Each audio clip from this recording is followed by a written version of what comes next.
நம்மள விட அதுங்க ரொம்ப புத்திசாலிங்க. Very emotional, sentimental and so caring. அப்ப எல்லா யானையும் தாத்தாவோட ஃப்ரெண்ட்ஸா அப்பா? तो दोस्तों फाइनली आज राणा दग्गुबत्ती की आने वाली मच अवेटेड फिल्म यानी कि कादन का ट्रेलर लॉन्च कर ही दिया गया तमिल लैंग्वेज में। यानी कि भैया कादन को लेकर ये जानकारी तो हमने आपको दी थी कि भैया ये फिल्म पैन इंडिया के तहत 3 लैंग्वेज में रिलीज होने वाली है सिनेमा घर में, यानी कि तमिल, तेलुगु और हिंदी। यानी कि भैया इन्हीं 3 लैंग्वेज में ये फिल्म सिनेमा घर में आएगी। और भाई तमिल लैंग्वेज में इस फिल्म का नाम होगा कादन, तो वहीं पर तेलुगु में इस फिल्म का नाम होगा अरण्या। और भाई ये फिल्म हिंदी में जब रिलीज होगी तो भैया इस फिल्म का नाम होगा हाथी मेरा साथी। यानी कि भैया इन 3 लैंग्वेज में 3 अलग अलग नाम के माध्यम से यह फिल्म सिनेमा घर में आने वाली है। दोस्तों हाथी मेरा साथी को लेकर यह खबर तो आपको पहले से पता थी कि भैया यह फिल्म 2020 में ही सिनेमा घर का रास्ता तय करने वाली थी, लेकिन कोरोना वायरस की वजह से यह फिल्म उस साल सिनेमा घर में रिलीज नहीं हो पाई। और फाइनली अब जाकर यह फिल्म सिनेमा घर में रिलीज होने जा रही है 26 मार्च को। तो दोस्तों आज इस फिल्म का पहला ट्रेलर लॉन्च किया गया है तमिल लैंग्वेज में। और भाई ट्रेलर इतना बेहतरीन है और भाई इस फिल्म का कंटेंट इतना बेहतरीन है कि भैया इस पर चर्चा होना बहुत जरूरी है, क्योंकि भैया इस फिल्म का कंटेंट हमारे जीवन, हमारे अर्थ के साथ जुड़ा है, जो कि भैया एक बहुत बड़े झूठ से पर्दा उठाता नजर आ रहा है। तो दोस्तों कैसा है कादन का ये ट्रेलर, चलिए समझने की कोशिश करते हैं छोटे से रिएक्शन के माध्यम से। हेलो फ्रेंड्स, मैं हूं नरेंद्र और मैं आपके लिए लेकर आया हूं और एक खास रिएक्शन जो कि जुड़ी हुई है राणा दग्गुबत्ती की आने वाली मच अवेटेड फिल्म यानी कि हाथी मेरा साथी से, यानी कि कादन से, यानी कि अरण्या से। तो दोस्तों अरण्या, कादन और हाथी मेरा साथी का जो ट्रेलर है आज वो लॉन्च किया जा चुका है, लेकिन भैया इस फिल्म का हिंदी वाला ट्रेलर अभी तक नहीं आया है। केवल तमिल और तेलुगु में इस फिल्म का ट्रेलर आज लॉन्च किया जा रहा है और अभी तक हम लोगों के सामने जो ट्रेलर आया है वो तमिल वाला है। तो दोस्तों इससे पहले कि इस ट्रेलर का रिएक्शन मैं आप लोगों के सामने रखूं, कि इससे पहले मैं आपको बता दूं कि इस ट्रेलर में कौन कौन से कलाकार नजर आ रहे हैं और भैया इस फिल्म को किसने डायरेक्ट किया है। तो दोस्तों इस फिल्म को डायरेक्ट किया है प्रभु सोलेमोन ने, जिन्होंने इस फिल्म को लिखा भी है और इस फिल्म को डायरेक्ट भी किया है। और इस फिल्म में जो मुख्य कलाकार नजर आने वाले हैं वो है राणा दग्गुबत्ती, उसके बाद विष्णु विशाल, उसके बाद जोया हुसैन और श्रेया पिलगांवकर। तो दोस्तों ये तो बात हो गई इस फिल्म के राइटर, डायरेक्टर और एक्टरों की। अब चलिए हम लोग बात करते हैं इस फिल्म की कहानी की। तो दोस्तों फिल्म की कहानी इतनी बेहतरीन है कि भैया इसकी तारीफ होनी बहुत जरूरी है। यानी भैया इस फिल्म की कहानी में एक बहुत बड़े झूठ से पर्दा उठाने की कोशिश की गई है।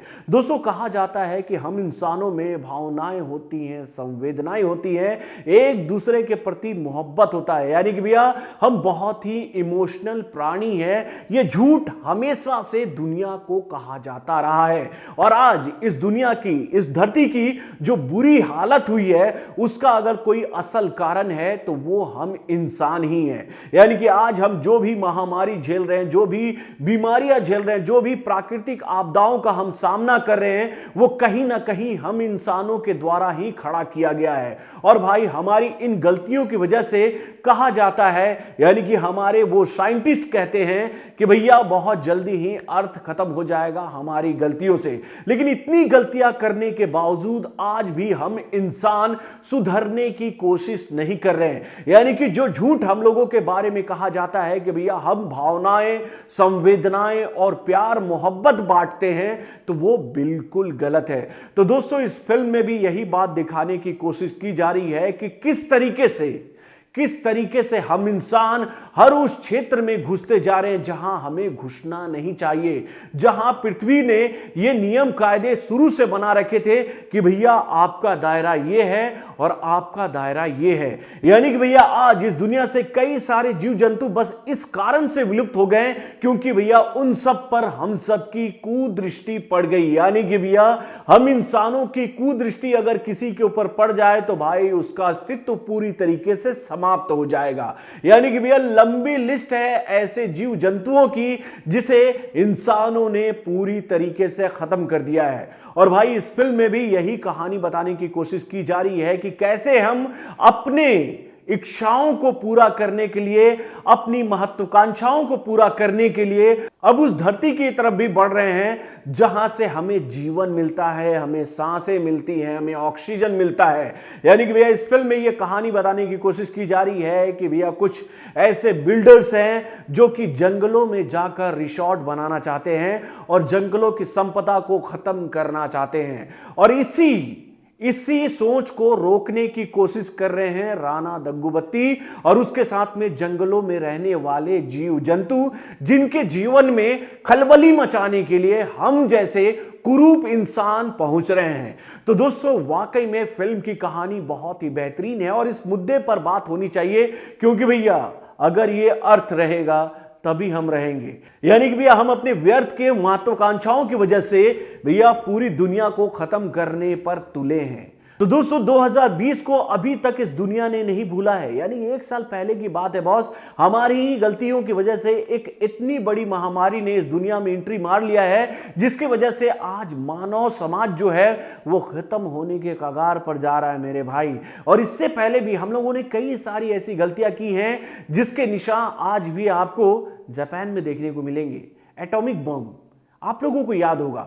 तो दोस्तों ये बात बिल्कुल सही है कि इस मुद्दे पर बात होनी चाहिए और ऐसी फिल्मों को हमें आगे बढ़ाना चाहिए, प्रमोट करना चाहिए, ताकि हमारी जो संकुचित जो विचारधारा है उससे हम बाहर निकल पाएं और समझें इन बातों को कि भैया जीने के लिए बहुत सारी चीजें जरूरी नहीं है, बस 3 चीजें जरूरी है मेरे भाई, रोटी, कपड़ा और मकान।